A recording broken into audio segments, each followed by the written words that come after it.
भाई सबको Ram Ram. Next chapter start करते हैं, इकोसिस्टम्स यानी कि पारिस्थितिका तंत्र। इकोसिस्टम की हिंदी में होता है पारिस्थितिका तंत्र। इकोसिस्टम क्या होता है? एक एरिया होता है इन्वायरमेंट का जो यूनिक होता है और रिकॉग्निजेबल होता है, मतलब कि अद्वितीय होता है और रिकॉग्निजेबल यानी कि पहचानने योग्य होता है। एक तो यूनिक हो मतलब बहुत ज़्यादा अलग हो, इकोसिस्टम इन्वायरमेंट का यानी कि पारिस्थितिका तंत्र। अब क्या होता है, दो तरह के होते हैं, नेचुरल इकोसिस्टम और man made ecosystem. Natural ecosystem मतलब जो पृथ्वी द्वारा बनाया गया हो। पृथ्वी द्वारा मतलब जैसे कि जंगल, ग्रासलैंड्स, बड़े बड़े घास के मैदान, डेजर्ट, मरुस्थल, वेटलैंड्स। वेटलैंड्स में क्या क्या आते हैं? अपना पॉन्ड्स, अपना जैसे जोड़ हो गया, अपना नदियाँ होगी, अपना लेक्स हो गए या फिर अपना सी हो गए, है ना, ये सभी आते हैं वेटलैंड्स में। अच्छा, अभी मैन मेड इकोसिस्टम में क्या क्या आता है?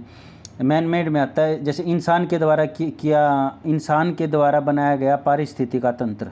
मैन मेड इकोसिस्टम में क्या क्या है? एग्रीकल्चर पैटर्न, मतलब कौन सी खेती कब उगानी है वो, या फिर अर्बन और इंडस्ट्रियल लैंड, मतलब कि भी फैक्ट्री कहाँ लगानी है, कौन सी लगानी है, किस समय लगानी है, उसके लिए क्या क्या चीज़ चाहिए। हमने ही तो किया है ना उसकी चीज़ के लिए आविष्कार। ओके, तो इसके लिए है ना, इकोसिस्टम के एग्जिस्टेंस के लिए मतलब पारिस्थितिका तंत्र के होने के लिए क्या क्या चीज़ चाहिए? हिल चाहिए, पहाड़ चाहिए, माउंटेन चाहिए, प्लेन एरिया चाहिए, नदियाँ चाहिए, कोस्टल एरिया चाहिए, मतलब कि कोस्टल एरिया का मतलब है नदी से लगता हुआ एरिया, ठीक है, या फिर आइलैंड्स चाहिए, मतलब बहुत बड़े बड़े जगह, ठीक है, या फिर हमें जो क्लाइमेटिक है, क्लाइमेटिक स्थितियों में क्या क्या चाहिए? अपना सूरज की रोशनी चाहिए, फिर उसके बाद हमें टेम्परेचर चाहिए, भाई टेम्परेचर कितना चाहिए, ज़्यादा चाहिए, कम चाहिए, या फिर हमें बारिश चाहिए। ये सब चीज़ें भी हमारी पारिस्थितिका तंत्र को, है ना, इन्फ्लुएंस करती हैं, मतलब इसके ऊपर प्रभाव डालती हैं, पॉजिटिव या नेगेटिव, वो एक अलग इम्पैक्ट है ना। तो अब ये दो हैं, जो लिविंग पोर्शन है ना, इको पारिस्थितिका तंत्र का जो जीवित पोर्शन है, लिविंग पोर्शन है, वो जो है दो चीज़ों में विभाजित है। एक तो है बायोटिक कंपोनेंट और एक है एबायोटिक कंपोनेंट, मतलब जैविक और अजैविक, ये दो हो गए, बायोटिक और एबायोटिक, ठीक है। अब इसमें हम डेफिनेशन समझ लेते हैं इकोसिस्टम की, क्या डेफिनेशन होती है। जो हमने ऊपर तो समझा था इकोसिस्टम में क्या क्या चीज़ आती है, अब डेफिनेशन समझ लेते हैं इकोसिस्टम की क्या होती है। एक natural functional ecological unit comprises of living organism. एक जो अपना नेचुरल फंक्शनल इकोलॉजिकल यूनिट यानी कि पारिस्थितिक यूनिट जो पर्यावरण के द्वारा दी गई हो, जिसमें क्या हो, लिविंग ऑर्गेनिज्म हो यानी कि जीवित हो, और नॉन लिविंग हो यानी कि अजैविक हो यानी एबायोटिक हो, उन दोनों से मिलकर बना हुआ इकोलॉजिकल यूनिट को क्या कहते हैं? इकोसिस्टम, पारिस्थितिका तंत्र। पारिस्थितिका तंत्र का मतलब है जिसमें लिविंग भी हो और जिसमें नॉन लिविंग भी हो, वो दोनों के दोनों जिसमें हो ना, तो ये इसको कहते हैं पारिस्थितिका तंत्र। तो जो इकोसिस्टम है ना, यानी कि जो पारिस्थितिका तंत्र है, उसको हम दो भागों में बांट देते हैं। कैसे में? एक तो टेरेस्ट्रियल यानी कि जो अपना लैंड बेस्ड होता है, लैंड बेस्ड मतलब जो धरती पे रहता है। नंबर दो एक्वेटिक, जो पानी में रहता है। दो ही तो हो गए, या तो धरती या पानी।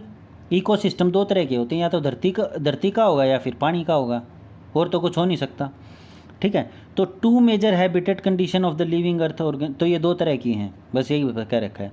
फिर है स्टेबिलिटी ऑफ इकोसिस्टम, यानी कि इकोसिस्टम के लिए क्या क्या एक स्टेबिलिटी होनी चाहिए, मतलब उसके लिए क्या क्या चीज़ें आवश्यक हैं, ये चीज़ बता रखा है।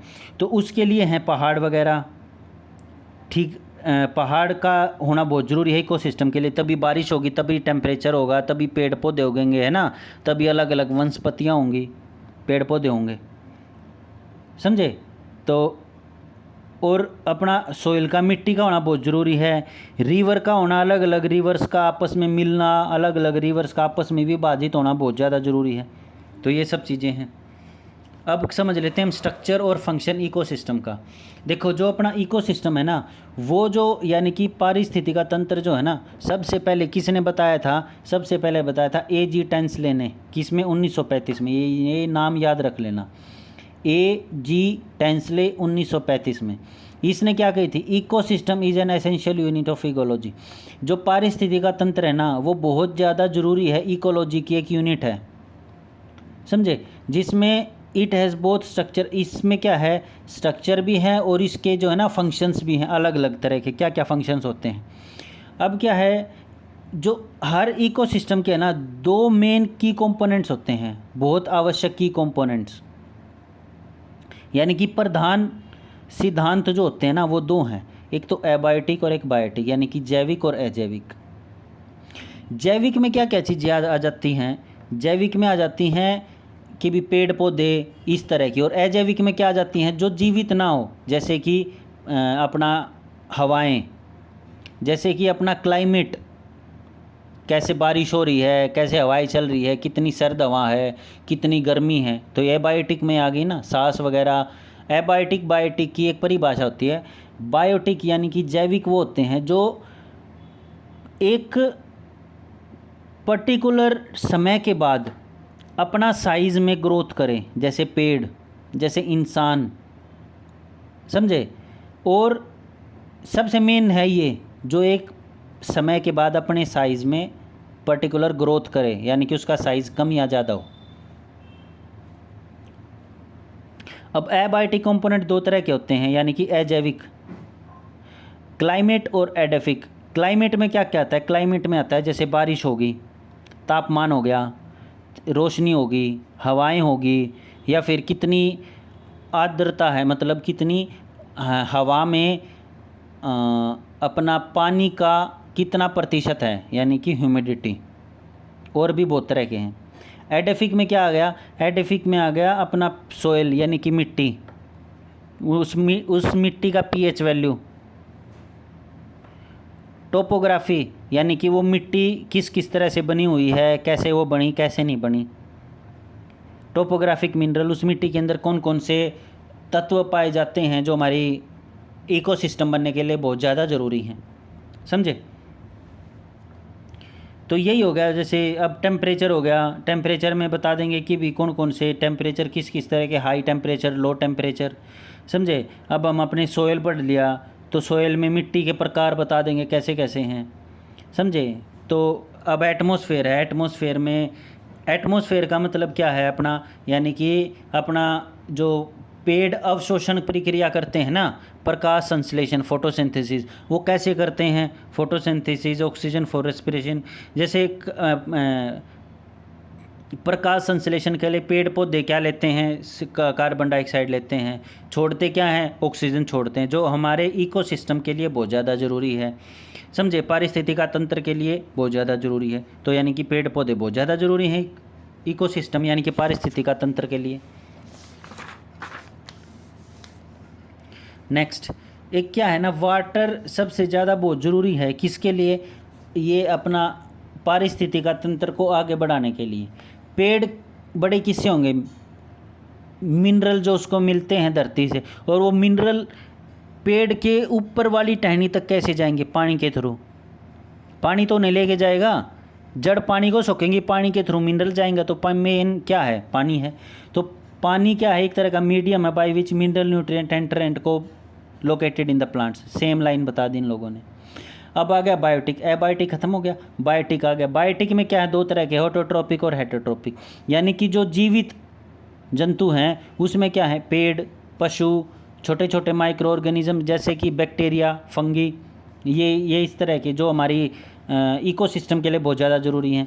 अब क्या है? बायोटिक कंपोनेंट क्या है ना, यानी कि जैविक, ये दो भागों में विभाजित किए जाते हैं। कैसे में? ऑटोट्रोपिक और हेटेरोट्रोपिक। ऑटोट्रोपिक मतलब अब जो अपना खाना खुद बनाए, हेटेरोट्रोपिक मतलब जो दूसरों के ऊपर रहें। ऑटोट्रोपिक में क्या क्या आता है? जैसे अपना घास क्या है? अपना खाना खुद बनाता है, यानी कि हरे पेड़ पौधे सारे अपना खाना खुद बनाते हैं। ग्रीन प्लांट्स ये याद रख लेना, हरे, ये ना कह दे कि भी पीले प्लांट्स नहीं, हरे प्लांट्स सारे के सारे ऑटोट्रोप्स होते हैं। ऑटोट्रॉप्स मतलब वो क्या है, प्रकाश उनके ऊपर पड़ता है, वो अपना खाना खुद पकाते हैं, खुद खाते हैं, समझे, वो किसी के ऊपर और दूसरे के ऊपर निर्भर नहीं है। तो ये क्या हो गया, ये ऑटोट्रॉप्स हो गया। अब क्या है, जो बायोटिक कंपोनेंट्स है ना, वो 3 भागों में विभाजित हो जाते हैं। किस किस में, प्रोड्यूसर, कंज्यूमर और डीकम्पोजर। प्रोड्यूसर मतलब जो खुद बनाते हैं, कंज्यूमर मतलब जो बनाए हुए का लेते हैं, यानी कि खुद नहीं बनाते, या आराम फरमाते, ये बस दूसरे का बनाया हुआ खा लेते हैं मुंह चला के। डीकम्पोजर ये मरने के बाद जो डीकम्पोज होकर बैक्टीरिया इनकी बॉडी को खा जाते हैं तो वो होते हैं डीकम्पोजर, सिंपल। प्रोड्यूसर में क्या है, ग्रीन प्लांट होते हैं, जैसे क्लोरोफिल हो गया। ग्रीन प्लांट्स के अंदर क्लोरोफिल होती है। क्लोरोफिल उनको सहायता करती है, जो भी सूरज के द्वारा रोशनी आती है उस रोशनी को उसकी चेंज करती है केमिकल एनर्जी को सिंपल इनऑर्गेनिक एनर्जी में। तो इनऑर्गेनिक एनर्जी में कन्वर्ट करने के बाद वो अपना खाना खुद बनाते हैं। तो यानी कि ग्रीन रंग बहुत ज़्यादा ज़रूरी है फोटोसिंथेसिस होने के लिए, समझे। फिर आ गया अपना कंज्यूमर। कंज्यूमर क्या है, जैसे घास उग गया तो घास को कौन खाएगा, घास को खाएगा अपना कंज्यूमर, समझा। अब कंज्यूमर में क्या आ गया, जैसे घोड़ा हो गया, अब उसमें भी एक साइकिल चल गई, प्राइमरी साइकिल, सेकेंडरी साइकिल, तीसरी टर्शरी साइकिल, चौथी क्वाड्रेंटरी कंज्यूमर, क्वाड्रेंटरी साइकिल। तो प्राइमरी साइकिल में क्या क्या आ गया, प्राइमरी साइकिल में वो जो सीधा का सीधा पेड़ पौधों पर निर्भर होते हैं, जैसे घोड़े, जैसे अपना ये क्या कहते हैं, हिरण, डियर, समझे। तो सेकेंडरी कंज्यूमर क्या हो गए, सेकेंडरी कंज्यूमर जो फर्स्ट को खाते हैं, थर्ड जो सेकंड को खाते हैं, फोर्थ इंसान सबसे ऊपर, इंसान लोयन को भी खा लेते हैं, टाइगर को भी, इंसान किसी को नहीं छोड़ता। तो सबसे ऊपर कौन आता है, ह्यूमन, लायन, टाइगर, ये सारे के सारे जो किसी को नहीं छोड़ते, सांप मिल जा, बिच्छू मिल जा, सब क्या है ना चट कर जाए, तो वो होते हैं सबसे ऊपर। Number 3 decomposer. डीकम्पोजर क्या होते हैं, जो ये मरने के बाद जो उनकी शरीर को डीकम्पोज करे और उसके लिए फिर वो बैक्टीरिया वगैरह जो है ना उस बॉडी को डीकम्पोज करे, जैसे बैक्टीरिया और fungi belong to this category. इससे क्या है, बैक्टीरिया और फंगी किससे कैटेगरी में आते हैं, डीकम्पोजर में आते हैं। तो ये क्या करते हैं, ये जो मरे हुए एनिमल्स होते हैं ना उनको डीकम्पोज करके मिट्टी में मिला देते हैं, और फिर उस मिट्टी से जो अपने पेड़ पौधे होते हैं ना, वो उस मिट्टी से तत्व ले लेते हैं जो उस मिट्टी में मिले हैं, और फिर उससे वो उग जाते हैं। तो ये साइकिल ऐसे ही चलती रहती है। नेक्स्ट देखो, ये अपना एक सिंपल सा डायग्राम आ गया, समझे। ये इकोसिस्टम,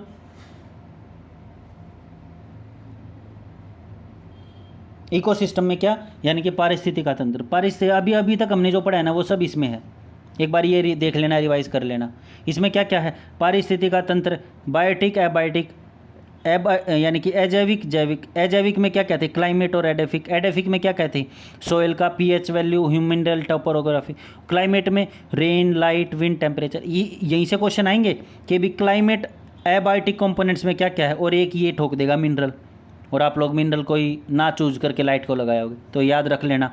एबायोटिक, जैविक। जैविक में क्या है, प्रोड्यूसर, कंज्यूमर, डीकम्पोजर, यानी कि ऑटोट्रोप्स यानी कि जो खुद अपना खाना बनाते हैं, प्रोड्यूसर। कंज्यूमर हेटरोट्रोप्स यानी कि जो दूसरों के ऊपर निर्भर होते हैं, यानी कि डीकम्पोजर की क्या कहते हैं, सेप्रोट्रोप्स, यानी कि ये दोनों मर जाएं वो इनको ये डीकम्पोज कर लेते हैं।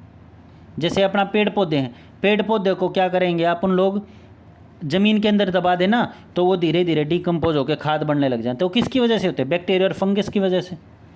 अब क्या है, कंज्यूमर जो ये होता है, जो इनके ऊपर निर्भर होता है ऑटोट्रोप्स, तो ये भी 3 तरह के होते हैं, प्राइमरी, सेकेंडरी, टर्शरी, क्वाड्रेंटरी। ये हर्बीवोरस होते हैं जो सिर्फ और सिर्फ पेड़ पौधों इनको खाते हैं। ये प्राइमरी कंज्यूमर होते हैं जो इनको खाते हैं, समझे। ये लार्ज होते हैं जो इनको खाते हैं, और ये ओमनिवोरस होते हैं, ये दोनों को खा लेते हैं, समझे। तो ये है। अब हम फंक्शन समझ लेते हैं, इकोसिस्टम का फंक्शन क्या क्या होता है। फंक्शन होता है इनऑर्गेनिक कॉन्स्टिट्यूएंट, यानी कि in any ecosystem we the following function. किसी भी पारिस्थितिक तंत्र में ये फंक्शन होने बहुत ज़्यादा जरूरी है, नहीं तो वो किसी तरह का भी नहीं है। क्या, एक तो इनऑर्गेनिक कॉन्स्टिट्यूएंट्स, यानी कि इनऑर्गेनिक जो ऑर्गेनिक ना हो, मतलब क्या क्या होता है इसमें, हवा, पानी और जो भी मिनरल्स वगैरह होते हैं, साल्ट्स वगैरह, वो उसमें लिए बहुत ज़्यादा ज़रूरी है। ऑर्गेनिज्म क्या क्या है इकोसिस्टम में? पशु, पेड़ पौधे, छोटे छोटे जीव जंतु, बहुत ज़्यादा छोटे माइक्रोब्स, माइक्रो ऑर्गेनिजम्स, समझे, जो हम नेक डाई से नंगी आँखों से ना देख सकें वो। अच्छा, third, energy input which entry from outside, यानी कि इन सब चीज़ों के लिए बहुत ज़्यादा क्या ज़रूरी है? प्रकाश। प्रकाश कहाँ से? जो पृथ्वी के बाहर से आता है, मतलब कि सन यानी कि सूरज। ये 3 चीज़ें बहुत ज़्यादा ज़रूरी हैं किसी भी इकोसिस्टम को बड़ा होने के लिए, फैलने के लिए। तो इसके लिए क्या है? These 3 intersects and form an environmental. जब ये तीनों आपस में मिलते हैं ना, तो एक इन्वायरमेंट का निर्माण करते हैं। तो इसमें क्या है? Inorganic constituents are synthesize into organic by green plants. ये क्या है? जो इनऑर्गेनिक कंपोनेंट होते हैं ना, वो ग्रीन प्लांट्स के साथ मिलते हैं और फिर उसके बाद वो फोटोसिंथेसिस करते हैं, यानी कि प्रकाश संश्लेषण करते हैं, फिर उससे एनर्जी जनरेट होती है, फिर वो हर्बीवोरस खाते हैं और फिर प्राइमरी हर्बीवोरस को खाते हैं, सेकेंडरी प्राइमरी को खाते हैं, फिर ओमनीवोरस। इनमें तो कोई फंस जाओ, सब ना खा जाए। सॉरी, समझे? अब क्या है? अब इसने बताया है जो ये एनर्जी चली ना, एनर्जी का मतलब समझ लेते हैं हम। एक तरह की एनर्जी कहाँ से चलती है? जो बिल्कुल छोटे लेवल से चली। कहाँ से? पेड़ पौधे से चली। और ये कहाँ तक गई? ये गई बिल्कुल लार्ज ओमनीवोरस तक। और फिर ओमनीवोरस को किसने खाया? बैक्टीरिया ने। तो ये क्या होगी? ये एक तरह की यूनिडायरेक्शनल होगी। इसने इसको खाया, इसने इसको खाया, इसने इसको खाया और इसने इसको खाया, समझे? तो यानी कि एनर्जी फ्लो क्या है? किसी भी एनर्जी में यूनिडायरेक्शनल है। ये समझ गए? ये याद रख लेना, एनर्जी फ्लो जो है एक डायरेक्शन में चलता है, 2 डायरेक्शन में नहीं चलता। ये नहीं है घास ने पहले को खा लिया तो पहला अब घास को खाएगा, नहीं। पहला घास को खा सकता है, लेकिन घास जो है प्राइमरी कंज्यूमर को नहीं खा सकता। ये याद रख लेना, ओके।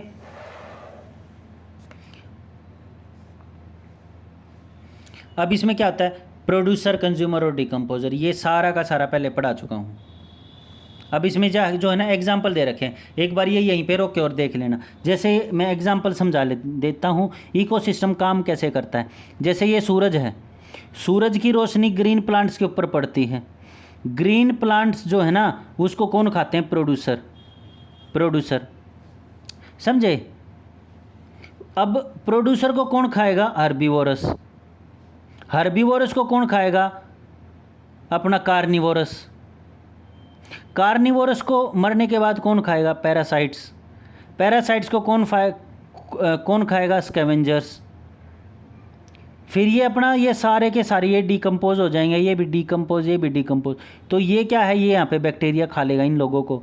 बैक्टीरिया खाने के बाद ये लोग मिट्टी बन जाएंगे। फिर इसमें क्या है? न्यूट्रिएंट आ जाएगा। फिर ये वापस न्यूट्रिएंट किसको चाहिएगा? ये ग्रीन प्लांट को चाहिएगा। ये सारी की साइकिल मैंने बता दी।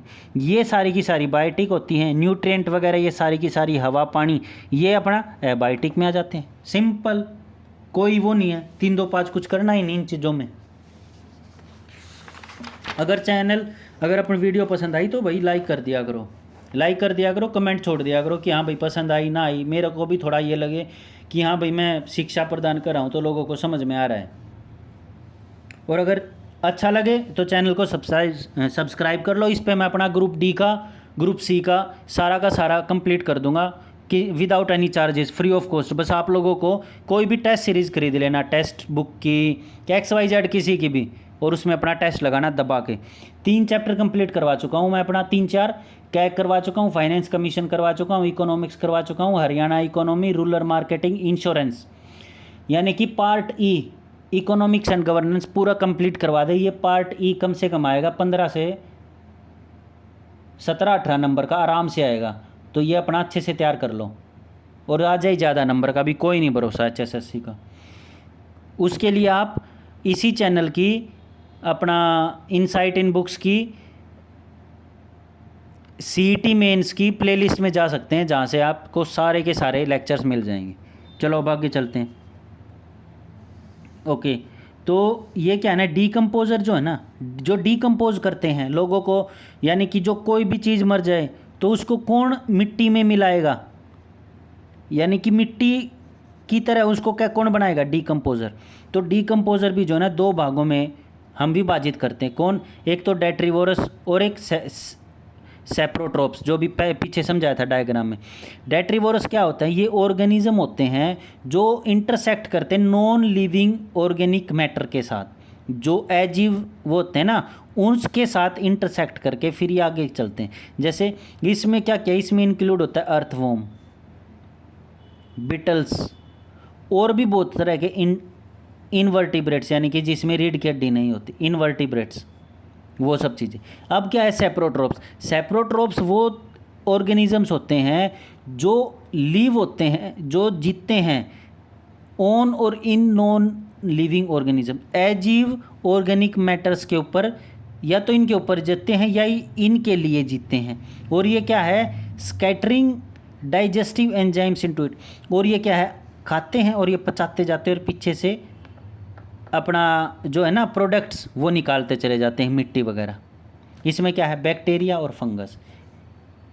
जैसे कि अपनी रोटी है, रोटी को छोड़ देना बासी, तो वहाँ पे क्या है, फंगस अपने आप लग जाएगी, जो जिसको हम फूई कहते हैं। तो वो क्या है, वो धीरे धीरे इसको सड़ाएगी, सड़ाने के बाद इसको बुरी तरह से सड़ा देगी, फिर हम इसको फेंक देंगे, फिर धीरे धीरे ये सड़ाने के बाद इसके ऊपर मिट्टी आ जाएगी, मिट्टी आने के बाद बैक्टीरिया लगने के बाद मिट्टी आ जाएगी, मिट्टी आने के बाद धीरे धीरे इसको बिल्कुल मिट्टी सोयल में कन्वर्ट कर देगी एकदम ढक के, फिर ये क्या है, मिट्टी में ही कन्वर्ट हो जाएगी। तभी कहते हैं इंसान एक मिट्टी है, इंसान मिट्टी से ही बना हुआ है, इसीलिए कहते हैं। इसीलिए ये थोड़ी सी साइकिल समझा रखी है, ये समझ जाओगे अपने आप, देख लेना। अब क्या है, नेक्स्ट टॉपिक दे रखा है एनर्जी फ्लो इन इकोसिस्टम, यानी कि जो एनर्जी है वो फ्लो कैसे होती है इकोसिस्टम में।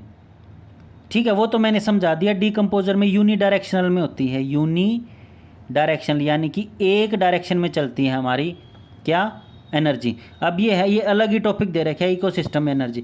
ये क्या है, every ecosystem has several interrelated mechanism that affect human life. अब क्या है, हर पारिस्थितिका तंत्र में एक मैकेनिज्म है जो इंसान की लाइफ को, जीवन को प्रभावित करता है। हर एक इकोसिस्टम, हर एक पारिस्थितिका तंत्र इंसान की जीवन को है ना, वो अच्छे या बुरे तरीके से इफ़ेक्ट डालता है, समझे। और यह क्या है, इंटरलिंक होता है आपस में वेरियस साइकिल्स के थ्रू, जो कि हर साइकिल स्टार्ट कहाँ से होती है, सनलाइट से, डिपेंड होती है सनलाइट पे कंप्लीट की कंप्लीट। ये वही बात बता दी कि पेड़ पौधे खाना बनाते हैं, वो CO2 लेते हैं, फिर वो ऑक्सीजन छोड़ देते हैं, तो वो सेम हो गया, कोई इसमें वो बड़ी बात नहीं है। अब हम मेन पार्ट इसके बाद समझेंगे क्या है, एनर्जी फ्लो जो है ना, एनर्जी फ्लो इकोसिस्टम में वो एक पिरामिड की फॉर्म में समझेंगे हम। पिरामिड मतलब ये इजिप्ट में देखा होगा ये पिरामिड, इसमें हम अलग अलग पार्ट करेंगे, फिर हम देखेंगे कौन किसको खाता है, कहाँ पे कितने बंदे हैं, वो समझेंगे हम। नेक्स्ट चलते हैं, देखो energy and nutrient transfer through ecosystem.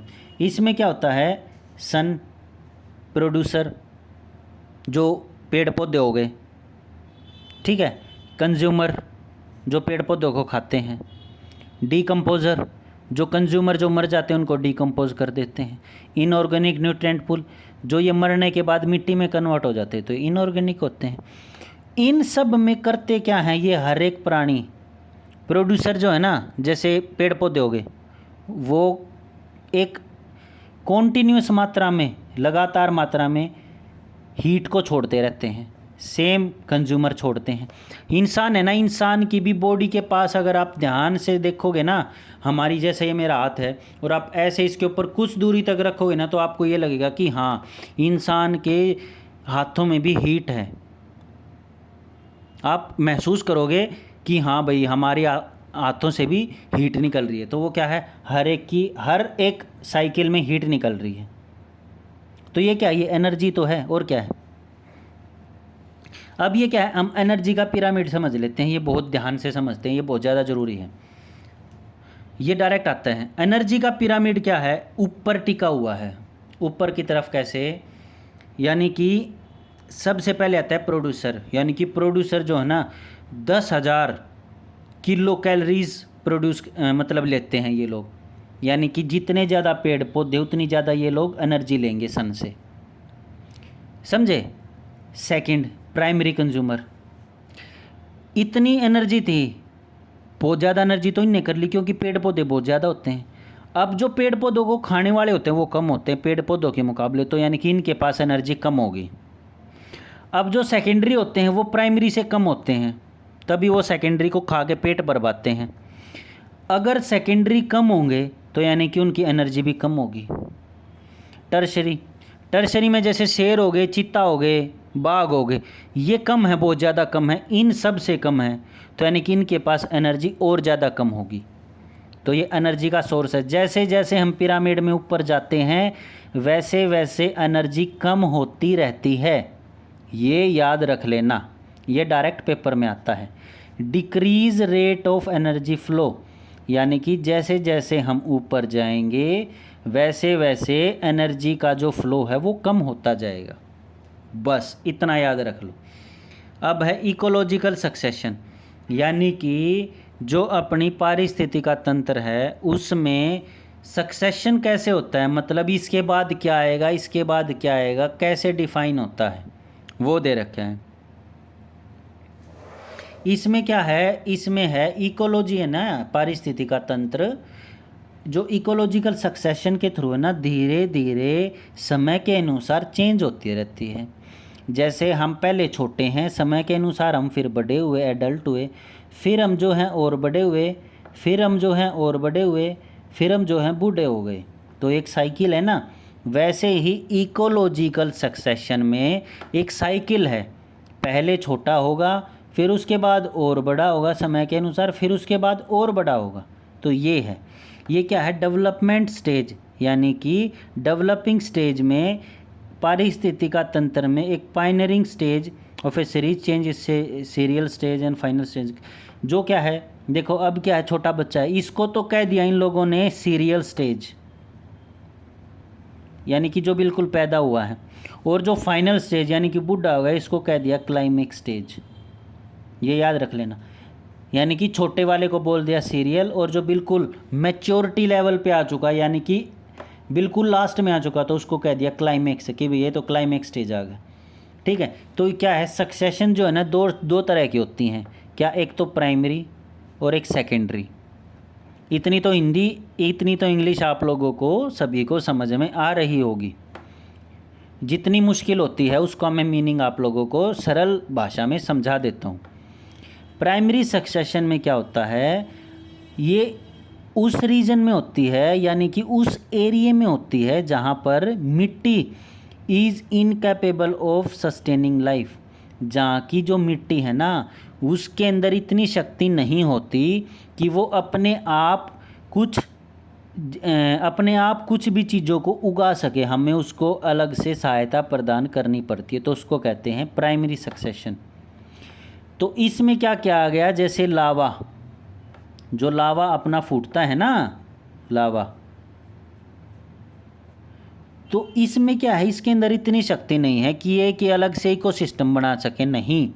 तो ये एक प्राइमरी हो गया, प्राइमरी सक्सेशन। प्राइमरी मतलब लावा आएगा नीचे, ठंडा होएगा, धीरे धीरे दूर तक जाएगा, ठंडा होएगा, फिर इसके साथ में मिट्टी लगेगी धीरे धीरे, फिर यहाँ पे पेड़ उगेंगे, समझे। तो ये प्राइमरी में क्या है, लावा, तो ये इसके अंदर इतनी शक्ति नहीं है कि ये एक पारिस्थितिक का तंत्र बना सके, यानी कि एक इकोसिस्टम बना सके। सेकेंडरी सक्सेशन में क्या होता है, एक कम्युनिटी बनती है, जो भी मैंने बताया, मिट्टी एक कम्युनिटी बनती है जो कि प्रीवियसली एग्जिस्टेड है, जो कि पहले की जो लावा है ना उसको धीरे धीरे रिमूव करेगी, ठंडा करेगी पर्यावरण के अनुसार, फिर उसके अंदर धीरे धीरे चेंजेस होंगे, उसके पास न्यूट्रिएंट आएंगे एसेंशियल, जो एक पेड़ पौधों के लिए ज़रूरी है, फिर वहाँ पे पेड़ उगना शुरू होंगे। ये है इसका मेन काम। ओके, तो जैसे कि देखो ये पहाड़ वगैरह, बेर रॉक, फिर इनके पास लिचेंस आए, जैसे बैक्टीरिया वगैरह है, ये जो है ना यहाँ तक पायनियरिंग स्टेज है, यहाँ तक। आई होप आप लोग ये पायनियरिंग स्टेज मतलब बिल्कुल स्टार्टिंग की स्टेज, उसको कहता है पायनियर। ठीक है, लिचिनसाई। फिर क्या है, स्मॉल एनुअल प्लांट एंड लिचिन। अब क्या है, छोटे छोटे पेड़ उगे, बिल्कुल छोटे छोटे, जो किसकी सहायता से उग सके, जो लिचिन से अपनी शक्ति ले सके, उनकी सहायता से जो पेड़ पौधे उसके वो हो गए। फिर इस पेड़ पौधे छोटे छोटे, इनका फिर घास बनेगा, तो ये घास तक होते हैं पायनियरिंग स्टेज यानी कि प्राइमरी स्टेज। अब क्या है, अब इंटरमीडिएट स्पीसीज आ गई, यानी कि वो जैसे ग्रास हो गए, अपनी झाड़ियाँ होंगी, या फिर अब छोटे छोटे पेड़ हो गए, वो क्या है, वो इंटरमीडिएट, वो क्या है, बीच बीच वाली स्टेज आ गई। अब क्लाइमेक्स होगी, इसमें क्या है, इसमें अपना बड़े बड़े पेड़, फॉरेस्ट आ गए, समझे, तो ये क्लाइमेक्स स्टेज होगी। तो ये सब चीज़ें इसमें समझा रखी हैं। अब हम अपना फूड चेन समझ लेते हैं, यानी कि जो खाने की चेन है या पिरामिड है, वो अपना पारिस्थितिक तंत्र में कैसे काम करते हैं। देखो वीडियो थोड़ी सी बड़ी होगी, लेकिन मैं फटाफट एक एक टॉपिक एक एक वीडियो में फटाफट कंप्लीट करा रहा हूँ, तो इससे क्या है, आप लोग समय से पहले अपना सिलेबस कंप्लीट कर पाएंगे। अगर वीडियो पसंद आए तो लाइक कर देना और चैनल को सब्सक्राइब कर लेना, ठीक है। और पूरी वीडियो देखा करो, काट के देखोगे कोई फ़ायदा नहीं होगा। चलो फूड चेन समझ लेते हैं। फूड चेन क्या है, जैसे फूड चेन की डेफिनेशन है, फूड चेन है जिसमें एनर्जी एक स्थान से दूसरे स्थान पर चली जाए, वो उसको कहते हैं food chain. Transfers of energy, जो भी ज़रूरी न्यूट्रिएंट्स हैं वो एक जगह से दूसरी जगह पर चले जाएं खाने के थ्रू, ईटन या बीइंग ईटन, उनको कहते हैं हम फूड चेन।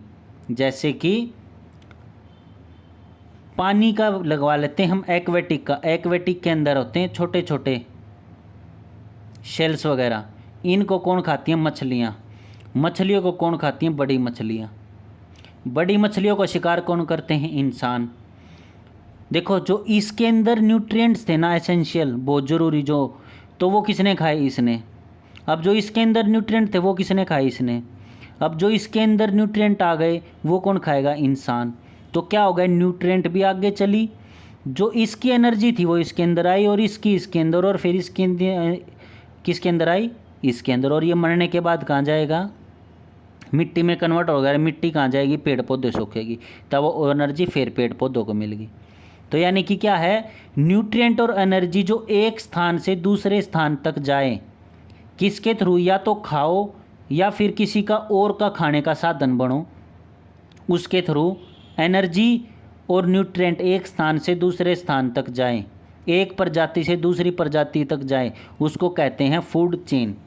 फूड चेन क्या है, तीन तरह की होती हैं, या तो ग्रेजिंग फूड चेन, यानी कि ऐसे जैसे गाय भैंस होती है, ग्रेज करती है आपस में, ठीक है, चबाती है खाने को वो, या फिर पैरासाइटिक चेन, या फिर सेप्रोफाइटिक, या फिर सेप्रोफाइटिक और डेट्रिटस फूड चेन। अभी इनका मैं एग्जांपल समझ। ग्रेजिंग फूड चेन, ग्रेजिंग में क्या है, प्राइमरी कंज्यूमर और ऑटोट्रोप्स, वो दोनों ग्रेजिंग में आते हैं।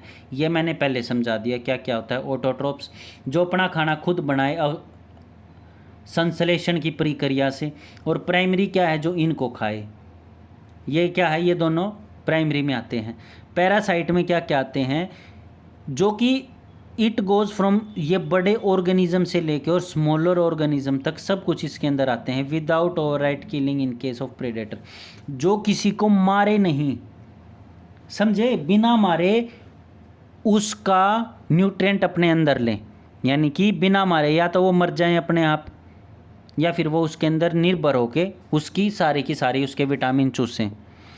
ये होती हैं डेट्रियस फूड चेन। ये बेसिकली मिलती है अपना एक्वेटिक में। ये जो है ना डेट्रियस, ये खाती है बिल्कुल मरे हुए जीव जंतुओं को। Dead organism remain including metabolic waste and exudates derived from grazing food chain are originally terms detritus, ठीक है। ये क्या है, ये बिल्कुल जो मरे हुए होते हैं ना, डेड, उनको खाते हैं ये। तो उनके ऊपर जो उनको बॉडी को सड़ाते हैं, जो उनकी बॉडी को धीरे धीरे खाते हैं, वो क्या होते हैं, डेट्रीराइटस। ओके, अब क्या होता है, फूड वेब समझ लेते हैं। फूड वेब क्या होते हैं, बहुत सारी फूड चेन्स हैं हमारी पारिस्थितिक तंत्र में, इकोसिस्टम में, जो कि आपस में डिपेंडेंट नहीं है। खरगोश इसको खाता है या फिर अपना हिरण इसको खाता है, ये सब आपस में डिपेंडेंट नहीं है। जैसे चूहा अनाज को खाता है, चूहे को सांप खाता है, सांप को अपना ईगल खाता है, ईगल को अपना कोई और चीज़ या शेर वगैरह का फंस जाए वो तोड़ दे उसकी गर्दन। तो ये क्या है, ये एक फूड वेब है, फूड चेन है ये, जो कि आपस में डिपेंडेंट नहीं है, यानी कि एक दूसरे के ऊपर डिपेंड नहीं है। ये हमारे जो पारिस्थितिक तंत्र में क्या है, किसी में भी one organism does not depend होनली, पूरी की पूरी तरह से एक जीव दूसरे जीव के ऊपर डिपेंड नहीं है पूरी तरह से। हाँ, कुछ हद तक डिपेंड है, पूरी तरह से नहीं है। जैसे कि ये पेड़ पौधे हैं, इस पेड़ पौधे को हिरण भी खाता है, अपना खरगोश भी खाता है और अपना चूहा भी खाता है। अब बिल्ली क्या है, खरगोश को भी खा लेते, चूहे को भी खा लेते, लेकिन बिल्ली हिरण को थोड़ा ना खाएगी, समझे। अब क्या है, हिरण को ये एक सेकेंडरी कंज्यूमर है, वो खा लेता है, अपनी कोई भी लोमड़ी हुई वो खा लेती है हिरण को, समझे। अब टर्सरी में क्या है, शेर वगैरह, शेर लोमड़ी को भी खा लेता है, शेर हिरण को भी खा लेता है, तो ये आपस में डिपेंडेंट नहीं है, समझे। अब क्या है, इकोलॉजिकल पिरामिड, इकोलॉजिकल यानी कि पारिस्थितिकी का पिरामिड समझ लेते हैं हम।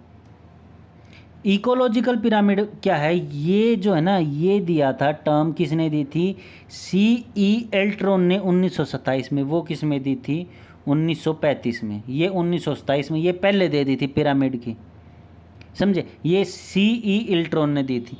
इसमें क्या कहा, इसमें कहा गया कि भाई एक है ना फूड चेन होगी, जो कि जैसे ही ऊपर जाएगी ना वो अपनी हीट छोड़ती रहेगी, जैसे पहले मैंने एक डायग्राम में समझाया था, यानी कि प्रोड्यूसर अलग हीट छोड़ते हैं, कंज्यूमर अलग हीट छोड़ते हैं, डिकम्पोजर अलग हीट छोड़ते हैं, समझे। यानी कि हीट हर स्टेप पे छोड़ते हैं वो लोग। इसमें क्या है, रिजल्ट में क्या होता है, organism in each trophic level pass and lesser energy in the next trophic. अब इसमें क्या है, जैसे ये है, यहाँ पे है बहुत सारी चीज़ें, पेड़ पौधे हैं, उनके पास एक हीट है, समझे, अपनी खुद की हीट है, तो वो क्या है हर लेवल पे हीट को छोड़ेंगे, तो उससे क्या है हर लेवल पे जो उनकी एनर्जी है वो कम होती चली जाएगी, ऊपर जाएगी फिर हीट छोड़ देगी, फिर एनर्जी वेस्ट हो जाएगी, फिर ऊपर जाएगी फिर वेस्ट हो जाएगी। यानी कि ऊपर तक जाते जाते हैं ना, जो अपना हीट है, जो अपनी एनर्जी है वो बहुत ज़्यादा कम बचेगी, समझे। स्टेप बाय स्टेप इसमें क्या है, लॉन्गर द फूड चेन, जितनी बड़ी फूड चेन होगी ना, ये जितनी बड़ी होगी, लेसर द एनर्जी अवेलेबल, उसी तरह से जो भी फाइनल स्टेज पे होगा ना उसको खाने वाला, उसके पास जो एनर्जी होगी वो बहुत ज़्यादा कम रहेगी, ये समझ रखा है। और क्या, जितनी छोटी फूड चेन होगी उसके पास उतनी ज़्यादा एनर्जी रहेगी। नेक्स्ट कर लेते हैं।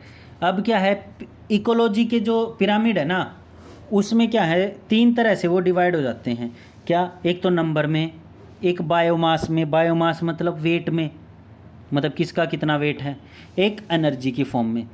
नंबर में क्या है, जैसे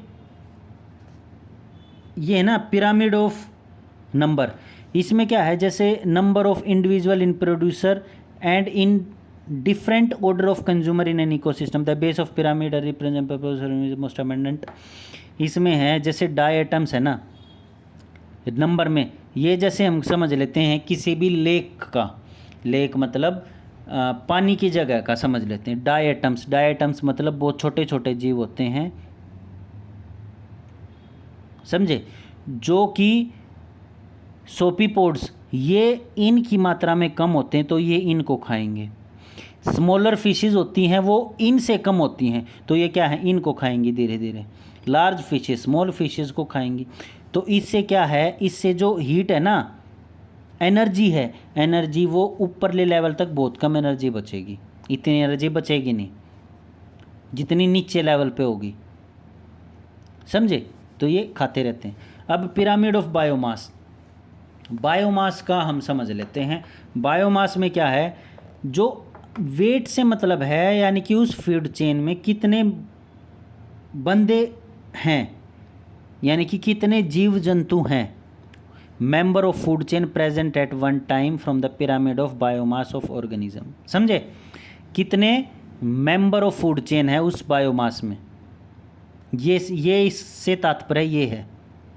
अब क्या है, पिरामिड के अंदर, पिरामिड मतलब इसको कहते हैं पिरामिड, पिरामिड ऑफ बायोमास किस तरह क्या बताता है हमें? Decreasing the biomass in each trophic level from the base to apex, that is total biomass of producer is more than the total biomass in herbivorous.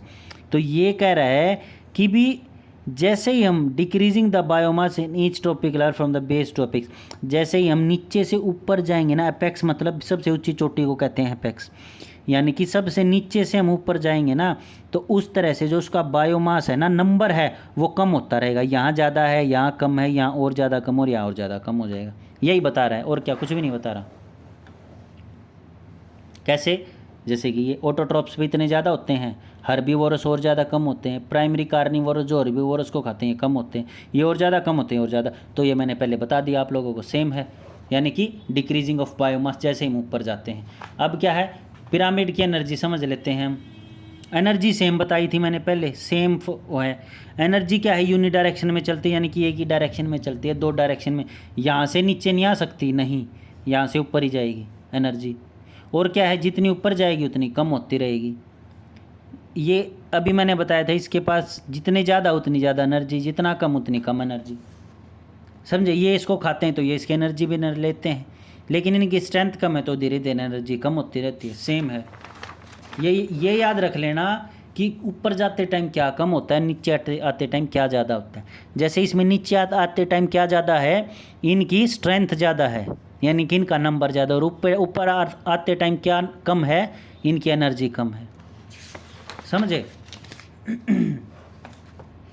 अब है इकोसिस्टम। हम समझ लेते हैं कितने प्रकार के होते हैं इकोसिस्टम। इकोसिस्टम होते हैं अपना, सबसे पहले समझ लेते हैं हम फॉरेस्ट इकोसिस्टम, यानी कि जंगल पारिस्थितिकी का तंत्र। जंगल में क्या है, बहुत सारे पेड़ पौधे होते हैं, बहुत सारे पेड़ पौधों के साथ साथ और तरह के अपने झाड़ियाँ वगैरह, सब्ज वगैरह भी होती हैं, झाड़ियाँ वगैरह। समझे? तो इनको कौन खाता है? पेड़ पौधे खाते हैं ना।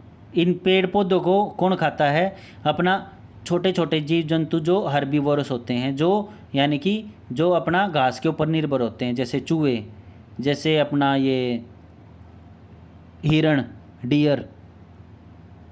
समझे? तो अब इनकी कैरेक्टरिस्टिक्स देख लेते हैं फॉरेस्ट इकोसिस्टम की क्या है। फॉरेस्ट इकोसिस्टम क्या है? रिच एंड डाइवर्स है, बहुत ज़्यादा अमीर है और बहुत ज़्यादा डाइवर्स है। ये नहीं है कि भी एक ही तरह की झाड़ियाँ या पेड़ पौधे उगते हैं, यानी नहीं, हर अलग अलग तरह की झाड़ियाँ और पेड़ पौधे उगते हैं यहाँ पे। जैसे सीजनल भी उगते हैं, जैसे गर्मियों में अलग उगते हैं, सर्दियों में अलग उगते हैं, या फिर पतझड़ में सारे के सारे पौधे ये इनके पत्ते झड़ जाते हैं। डेसिडुअस और एवरग्रीन फॉरेस्ट, यानी कि एक तो होता है डेसिडुअस, मतलब जो अपनी पत्तियाँ पतझड़ के समय पे झाड़ देते हैं, या फिर एवरग्रीन जो बारह मास बिल्कुल एवरग्रीन रहते हैं, इनमें कोई कमी नहीं रहती। डिफरेंट लेवल्स का मतलब है some forest ecosystem such as rain, जैसे कि जो इकोसिस्टम होते हैं ना, कुछ जो जंगल के पारिस्थितिकी का तंत्र होते हैं ना, वो भारी बारिश के ऊपर निर्भर होते हैं बहुत सारे। कहीं पे कम बारिश आती है, कहीं पे ठीक ठाक सी बारिश आती हैं, तो इस पे भी डिफरेंट लेवल की रेन आती है। एट्रैक्टिव टू बर्ड, अब जितना ज़्यादा पेड़ होंगे उतने ज़्यादा ये होंगे, पक्षी होंगे, बर्ड्स होंगे उनके पास। और तो और जैसे ये कहते हैं ना कि भी चींटियाँ पेड़ के लिए बहुत ज़्यादा ज़रूरी है। क्यों? क्योंकि चींटियाँ मिट्टी के अंदर रहेंगी तो वो मिट्टी के अंदर जाएंगी और अपनी कॉलोनी बसाएंगी, तो उससे क्या होगा, जो उसकी जड़ होगी ना पेड़ की, तो वो उसको हवा मिलती रहेगी डायरेक्ट, तो उससे क्या, वो बहुत जल्दी ज़्यादा खिलेगा। इसीलिए अब क्या, फॉरेस्ट इकोसिस्टम की क्या क्या ज़रूरतें हैं, ये सब लोगों को पता ही है भाई, नहीं हो तो यहाँ से थोड़ा देख लेना, सबको पता है। टाइप ऑफ फॉरेस्ट इकोसिस्टम, ये बहुत ज़्यादा इम्पोर्टेंट है, बहुत ही ज़्यादा। वैसे तो ज़्यादा टाइम हो गया, पर ठीक है एक ही वीडियो में कर देते हैं, 51 मिनट्स की हो गया, या 1 आवर की हो जाएगी, ज़्यादा नहीं।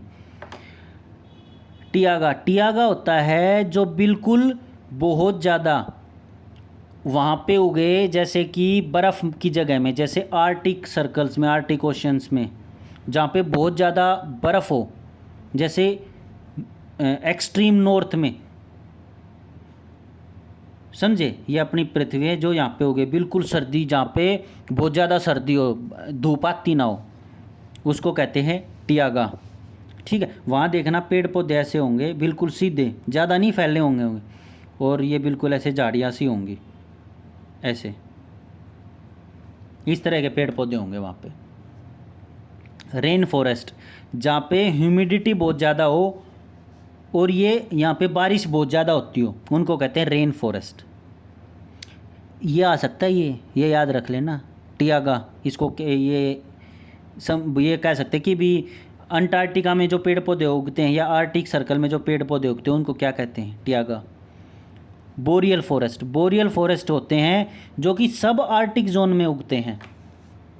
ठीक है, जहाँ पे पूरी बारिश भी ना हो और जहाँ पे पूरा ठंड भी ना हो, तो ये ठीक ठाक से होते हैं, यहाँ पे इन्वायरमेंट ठीक होता है, रहने लायक होता है। ये क्या डेसिडुअस और एवरग्रीन होते हैं, और यहाँ पे हर तरह के जीव जंतु भी आते रहते हैं, बोरियल फॉरेस्ट।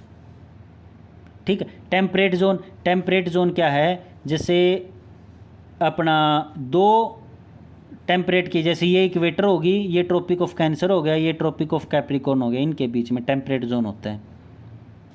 तो इनके बीच में जो उगे उनको फॉरेस्ट ऑफ टेम्परेट जोन कहते हैं। अब फंक्शन ऑफ फॉरेस्ट इकोसिस्टम समझ लेते हैं। ग्रासलैंड इकोसिस्टम, ग्रासलैंड इकोसिस्टम में क्या है, इसमें क्या है, वेजिटेशन जो है ना डोमिनेटेड होती है किसके द्वारा, ग्रासलैंड इकोसिस्टम के द्वारा। इसमें क्या, ग्रासलैंड इकोसिस्टम जो है ना हमारी पृथ्वी का 24% है, ग्रासलैंड इकोसिस्टम है 24%, ये याद रख लेना। इसमें क्या है, बहुत ज़्यादा गर्म भी है, बहुत ज़्यादा ऊबड़ खाबड़ भी है, हर तरह का है, बहुत ज़्यादा फॉरेस्ट से रिलेटेड भी है। तो इसके लिए ग्रासलैंड के लिए है जो हमें बारिश चाहिए ना, वो चाहिए 25 से लेके 75 सेंटीमीटर तक। इसके रेंज में बारिश होनी चाहिए, तो वहाँ पे क्या ग्रासलैंड इकोसिस्टम बन जाएगा। अब ये ग्रासलैंड इकोसिस्टम कहाँ पे है, Canada, USA, south America, Europe में, एशिया में, अफ्रीका में, यहाँ पे है। अब इनको अलग अलग जगह पे अलग अलग चीज़ें बोलते हैं, ये डायरेक्ट पेपर में आता है, बिल्कुल अलग, बिल्कुल आ जाता है, कोई वो चीज़ नहीं है। कनाडा यूएस में कहते हैं प्रायरीज, साउथ अमेरिका में कहते हैं पैम्पस, समझे, यूरोप में कहते हैं स्टेपीज, या एशिया में भी स्टेपीज कहते हैं, अफ्रीका में कहते हैं वेल्डट्स, ये याद रख लेना। ठीक है, प्रायरीज, पैम्पस, स्टेपेज, वेल्डट्स, ये चीज़ ये याद रख लेना। अब है डेजर्ट इकोसिस्टम, डेजर्ट इकोसिस्टम जो मरुस्थल का जो है ना पारिस्थितिका तंत्र, ये क्या है, ये होता है जिसमें डेजर्ट इकोसिस्टम, अपन लोग ज़्यादा आगे तो नहीं पढ़ गए शायद मैंने आज सारा ही करवा दिया आप लोगों का, फॉरेस्ट करवा दिया, ग्रासलैंड, अब डेजर्ट करवाने लग रहा हूँ, फिर एक्वेटिक आ जाएगा और फिर ये ख़त्म, बस। बहुत ज़्यादा सिलेबस हो जाएगा, थोड़ी लंबी वीडियो हो सकती है, शायद 1 आवर की भी हो सकती है ये। डेजर्ट इकोसिस्टम में क्या आएगा, डेजर्ट इकोसिस्टम में of a community of organism, इसमें क्या है, कम्युनिटी ऑफ ऑर्गेनिज्म होती है जो आपस में मिल के रहती हैं, जैसे जो आप living together in an environment that seems to be desert wasteland, जैसे डेजर्ट का सांप होता है, डेजर्ट के अंदर, मरुस्थल के अंदर बिच्छू भी मिलते हैं, मरुस्थल के अंदर पेड़ पौधे मिलते हैं, पेड़ पौधे जो है ना, यहाँ के जो पेड़ पौधे होते हैं उनके अंदर होते हैं क्या, ये जैसे ये हो गया पेड़ मरुस्थल का, और इसके ऊपर होते कैक्टस, कैक्टस का पेड़, समझे। तो ये क्या करते हैं, ये थ्रोन्स बोलते हैं इनको, हिंदी में बोलते हैं, अपना हरियाणवी में सूड़। तो ये क्या करती हैं, ये जो है ना, ये ज़्यादा पानी को वेस्ट नहीं होने देती, ये अपने अंदर पानी को स्टोर करके रखती हैं, तो जिससे क्या है, ये कैक्टस बड़ा होता जाता है, इसको पानी की ज़्यादा ज़रूरत पड़ती नहीं। अगर एक बार बारिश हो जाए ना, तो ये बहुत ज़्यादा मात्रा में अपने अंदर पानी स्टोर करके रखेगा और धीरे धीरे इस पे अपने पेड़ को देता रहेगा। अब ये क्या है, ये छोटा रेनफॉल, मतलब बहुत ही ज़्यादा कम रेनफॉल होते हैं वहाँ पे, तो कम वेजिटेशन होता है, मतलब कम पेड़ पौधे होते हैं यहाँ पे, इतने ज़्यादा होते नहीं। अब क्या है, अब अपना जो है ना डेजर्ट भी बहुत तरह के इकोसिस्टम होते हैं, हॉट डेजर्ट बहुत ज़्यादा ज़बरदस्त होते, जहाँ पे रहना ही बहुत ज़्यादा प्रॉब्लम हो जाए। जो ये कहाँ होते हैं, ये इक्वेटर के पास में होते हैं, ये याद रख लेना। जितना इक्वेटर के पास में जो देश होगा वहाँ पे उतनी ज़्यादा गर्मी पड़ेगी बस। कोल्ड डेजर्ट, कोल्ड डेजर्ट होता है बहुत ज़्यादा जो हाई एल्टीट्यूड पे हो। इसका मतलब क्या है, जहाँ पे भी पेड़ पौधे ना उगते हो ना वहीं पे हम डेजर्ट कह देते हैं। या तो वो इक्वेटर पे हो या वो आर्टिक पे हो, आर्टिक ओशन पे, या फिर एंटार्क्टिक पे जहाँ पे पेड़ पौधे हैं ही नहीं बिल्कुल भी, तो वहाँ क्या है, वहाँ बिल्कुल बर्फ़ ही है, तो उसको क्या कहते हैं, हाई एल्टीट्यूड। जैसे अपन पहाड़ पे चले जाए बिल्कुल ऊपर जहाँ पे ऑक्सीजन ही कम है, तो वहाँ क्या पेड़ पौधे कम मिलेंगे, तो वो क्या हाई एल्टीट्यूड हो गया। आइस डेजर्ट अभी मैंने बताया। एक्वेटिक इकोसिस्टम, अब ये आ गया number 4, aquatic ecosystem. Aquatic ecosystem होता है जो जल के अंदर एक पारिस्थितिक का तंत्र होता है जल के अंदर, उसमें मछलियाँ कैसे जीवित रहती है, कैसे क्या खाती हैं, तो वो होता है पारिस्थितिक का तंत्र। ठीक है, तो इसमें होता है जैसे फ्रेश वाटर भी होता है, मरीन भी होता है, एस्टोरीज भी होती हैं, तो ये सारी चीज़ें समझाऊंगा धीरे धीरे, तो शायद ये 1 घंटे से भी ज़्यादा हो जाए। अपना धीरे धीरे देख लेना, 20-20 मिनट के देख लेना, लेकिन ये पूरी देख लेना, इससे क्या आप लोगों का कंसेप्ट मैक्सिमम क्लियर हो जाएगा। नंबर फर्स्ट होता है फ्रेश वाटर इकोसिस्टम, जो बिल्कुल स्वच्छ पानी का इकोसिस्टम है। इसमें क्या होता है, इसमें होता है फ्रेश वाटर इकोसिस्टम में जो हमारी पृथ्वी का 2% कवर करता है सिर्फ, और पीने योग्य तो एक ही है। ठीक है, इसमें जैसे अपनी डॉल्फिन्स होगी, डॉल्फिन फ्रेश वाटर में रहती हैं, तो ये भी फ्रेश वाटर का एक एग्जाम्पल हो गया डॉल्फिन, ये याद रख लेना, ये इसमें नहीं दे रखा। ठीक है, और ये कितने एरिया में फैला हुआ है हमारे पृथ्वी पे, 2.5 मिलियन किलोमीटर स्क्वायर। ये जो डिजिट है ना, ये याद रख लेना बस। अब ये समझते हैं लोटिक और लैंटिक, ये 2 तरह की होती है रनिंग वाटर इकोसिस्टम। जो बहता हुआ पानी है ना, उसके 2 तरह के इकोसिस्टम होते हैं, या तो लोटिक या फिर लैंटिक। लोटिक होती है जो फ्रेश वाटर स्प्रिंग्स होती हैं, जैसे कि अपनी जो ऊपर से पानी गिरता है ना स्प्रिंग्स, वो होती हैं। जैसे river can change over their course from being narrow and shallow, जो जैसे पहले धीरे धीरे चली छोटी, फिर उसके बाद बहुत सारी नदियाँ आपस में मिल गई और ये बड़ी होगी, तो इसको कहते हैं लोटिक। समझे, इसमें कोई बड़ा वो बात नहीं है। नेक्स्ट अपना लैंटिक। लैंटिक होता है एक ठहरी हुई नदी, स्टिल बॉडी ऑफ वाटर, जैसे लेक, पॉन्ड्स, सी, कोई बड़ी बात नहीं है, तो यानी कि ठहरी हुई जो भी पानी का जो हो गया ना, तो उसको कहते हैं लैंटिक। चलती हुई को क्या कहते हैं, लोटिक। ठहरी हुई को क्या कहते हैं, लैंटिक। याद रख, जैसे लेंटर है ना, लेंटर, लैंटिक से लेंटर याद रख लेना, अपने छत के ऊपर ठहरा हुआ है ना लेंटर, तो वहाँ से कर लेना लैंटिक। ठीक है, तो इसके अंदर लैंटिक के अंदर भी सेम तरह से ये काम करता है। इसमें क्या, इसमें ये होता है कि अगर एक भी टेम्परेचर 1% भी टेम्परेचर ज़्यादा हो गया ना, तो मछलियाँ वहीं पे मर जाएंगी। समझे, इसमें है लैंटिक वाटर इकोसिस्टम में क्या है, स्टिल बॉडी मतलब ठहरा हुआ पानी होता है।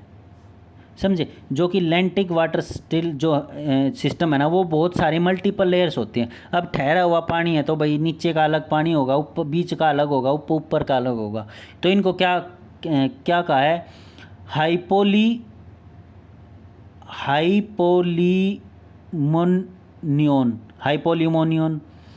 मेटोलियन, एपिलीमोनियन। तो ये हाइपी, मैटी और एपी, ये समझ लेना 3 तरह के, हाइपी, मैटी और एपी, ये 3 तरह की हैं। ठीक है, हाइपी क्या है, जो सबसे नीचे है, जो ये बहुत ज़्यादा गर्म होगा, वार्मेस्ट जोन होगा, विंटर के समय में बहुत ज़्यादा होगा। कोल्डेस्ट होगा किस में, समर में होगा, तो ये याद रख लेना, विंटर में तो ये गर्म होगा और समर में बहुत ज़्यादा ठंडा होगा, उल्टा काम होगा। विंटर में ऊपर वाला ठंडा होगा तो नीचे वाला गर्म होगा, और समर में ऊपर वाला गर्म होगा तो नीचे वाला ठंडा होगा, बस ये याद रख लेना। और ये मेल्टी जो है ना, ये बीच का जो है, इसमें क्या है, टेम्परेचर जो है ना ठीक ठीक सा रहता है, ना ज़्यादा गर्म ना ज़्यादा ठंडा, यहीं पे ज़्यादा जीव जंतु रहते हैं। तो ये क्या है, अप्रोक्सीमेटली हर मीटर के साथ 1 डिग्री सेल्सियस जो है ना टेम्परेचर घटता रहता है जितना भी हम नीचे जाएंगे। और ये एपी, ये सबसे ऊपर की लेयर होती है, जैसा इन्वायरमेंट वैसा इसका टेम्परेचर। बस। अब ये है second, marine ecosystem. Aquatic ecosystem में दे रखा है हमें पॉन्ड्स, रिवर, एस्चुअरीज पढ़ लिया। अब ये है मरीन इकोसिस्टम। मरीन इकोसिस्टम में क्या है, जहाँ पे बड़ी बड़ी जो है ना फिशेस वो रहती हूँ। Large number of earth aquatic ecosystem, ये हमारी पृथ्वी का जो है ना सबसे बड़ा इकोसिस्टम जो है ना, यहीं पे पारिस्थितिका तंत्र, पानी का पारिस्थितिका तंत्र जो है ना सबसे बड़ा मरीन इकोसिस्टम ये है। और ये नहीं है अपना फ्रेश वाटर इकोसिस्टम, नहीं, मरीन इकोसिस्टम है सबसे बड़ा। ये क्या है, ये 2/3 ऑफ द अपने पृथ्वी को कवर करता है, जिसके अंदर जो है ना अपना ये किस किस के ऊपर, इसके ऊपर क्या क्या चीज़ें निर्भर करती हैं, अपना पशु हो गए, पेड़ पौधे हो गए, अपना जो पानी के जो है ना जीव जंतु है वो हो गए, तो इनके ऊपर सब कुछ डिपेंड करता है। समझे? तो चलो अब आगे करते हैं। अब इसमें आ गया, नेक्स्ट आ गया एस्चुअरीज। एस्चुअरीज जो है ना वो होती हैं a partially enclosed coastal body of brackish water with 1 or more river or stream flowing into it or with a free connection of to a open sea। Sorry, ये क्या है, ये पार्शियली जो है ना एनक्लोज्ड वाटर बॉडी, जैसे for example ये अपनी यहाँ से नदी आ रही है, यहाँ पे एक चीज़ है जो यहाँ पानी स्टोर होता है और यहाँ से ये बाहर निकल रही, तो ये क्या है, ये एक एस्चुअरीज होगी।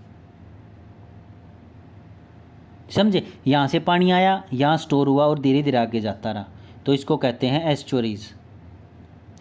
इसमें क्या है, एक से ज़्यादा नदियों से भी पानी आ सकता है, कोई बड़ी बात नहीं है। ये है एस्चुअरीज। तो इसमें क्या है, इसमें धीरे धीरे जीवन पनपेगा, मछलियाँ वगैरह आएंगी, तो ये धीरे धीरे इसमें भी एक इकोसिस्टम बन जाएगा। तो क्या है, मोस्ट जो है ना एस्चुअरीज जो है ना, ये है Holocene approach of the flooding river. ये छोड़ो, ये बहुत ज़्यादा हो जाएगा, छोड़ो ये बहुत ज़्यादा हो जाएगा। अब क्या है, एस्चुअरीज जो है ना अलग अलग तरह की होती हैं, बहुत सारे इनके अलग अलग तरह के नाम हैं। क्या हैं? Bays, harbours, lagoons, inlets. देखो लगून होती है एक जो है ना समुंदर होता है, समुंदर के यहाँ पे एक टापू है, समुंदर के यहाँ तक तो पानी होगा, यहाँ पे धीरे धीरे मिट्टी आएगी, मिट्टी से इस साइड आओगे तो आपको धीरे धीरे पेड़ पौधे दिखेंगे। अगर यहाँ तक पानी ज़्यादा आता है तो ये दलदल टाइप में दिखेगा, तो ये इसको कहते हैं लगून। तो यानी कि कोस्ट से लगता हुआ पानी जो पूरी तरह से समुंदर का भी इलाका ना और पूरी तरह से लेक भी ना हो, तो उसको कहते हैं लगून। ठीक है, तो ये हो गया। नेक्स्ट समझ लेते हैं, bank of the many estuaries are amongst the heavy populated. तो ये यही सब चीज़ें बता रखी हैं कि भाई इसमें क्या है, हम जो है ना लगून में अपना बहुत ज़्यादा गंदगी वगैरह भी फैलाते हैं, जिसकी वजह से यूट्रोफिकेशन हो जाता है। यूट्रोफिकेशन मैंने पहले टॉपिक में समझा दिया था क्या होता है। और अपना पानी गंदा हो जाता है, जिसकी वजह से मछलियों का जीवन या जो जीव जंतु यानी कि जो पारिस्थितिकी का तंत्र उसमें एस्चुअरीज में बनता है वो बहुत ज़्यादा प्रॉब्लम में आ जाता है, जिसकी वजह से दिक्कत हो जाती है उस इकोसिस्टम को। तो ये अपना लगभग इकोसिस्टम पूरा कंप्लीट हो गया। फॉरेस्ट, ग्रासलैंड, डेजर्ट, एक्वेटिक, जिसमें अपना पॉन्ड्स आगे, स्ट्रीम्स, लेक, रिवर, एस्चुअरीज, ओशन, सब कुछ खत्म हो गया। नेक्स्ट चैप्टर करेंगे हम बायोडाइवर्सिटी एंड इट्स कंजर्वेशन। तो नेक्स्ट चैप्टर आप लोग अगली वीडियो में देख सकते हैं। और पहले हमने किया था multi dimensionally nature of environmental studies, फिर हमने पढ़ा था नेचुरल रिसोर्सेज। ठीक है, और उसके बाद हमने किया था फॉरेस्ट, एनर्जी और लैंड रिसोर्सेज। तो ये हो गया अपना थर्ड पार्ट आएगा ये अपना। और अगर वीडियो पसंद आए तो चैनल को सब्सक्राइब कर देना और वीडियो को लाइक करना और अपने दोस्तों को बोलना, जो भी सीटी की तैयारी करना, अपने फ्रेंड्स को, बॉयफ्रेंड को, गर्लफ्रेंड को, जो भी है, हस्बैंड को, वाइफ को, कि भाई एक सर हैं वो फ्री ऑफ कॉस्ट लेक्चर ले रहे हैं भाई, वो उसको अगर देख लो, किसी की हेल्प हो तो, ना तो भाई अपना कहीं और से देख लो, कहीं से भी हेल्प मिले। So all the very best and signing off.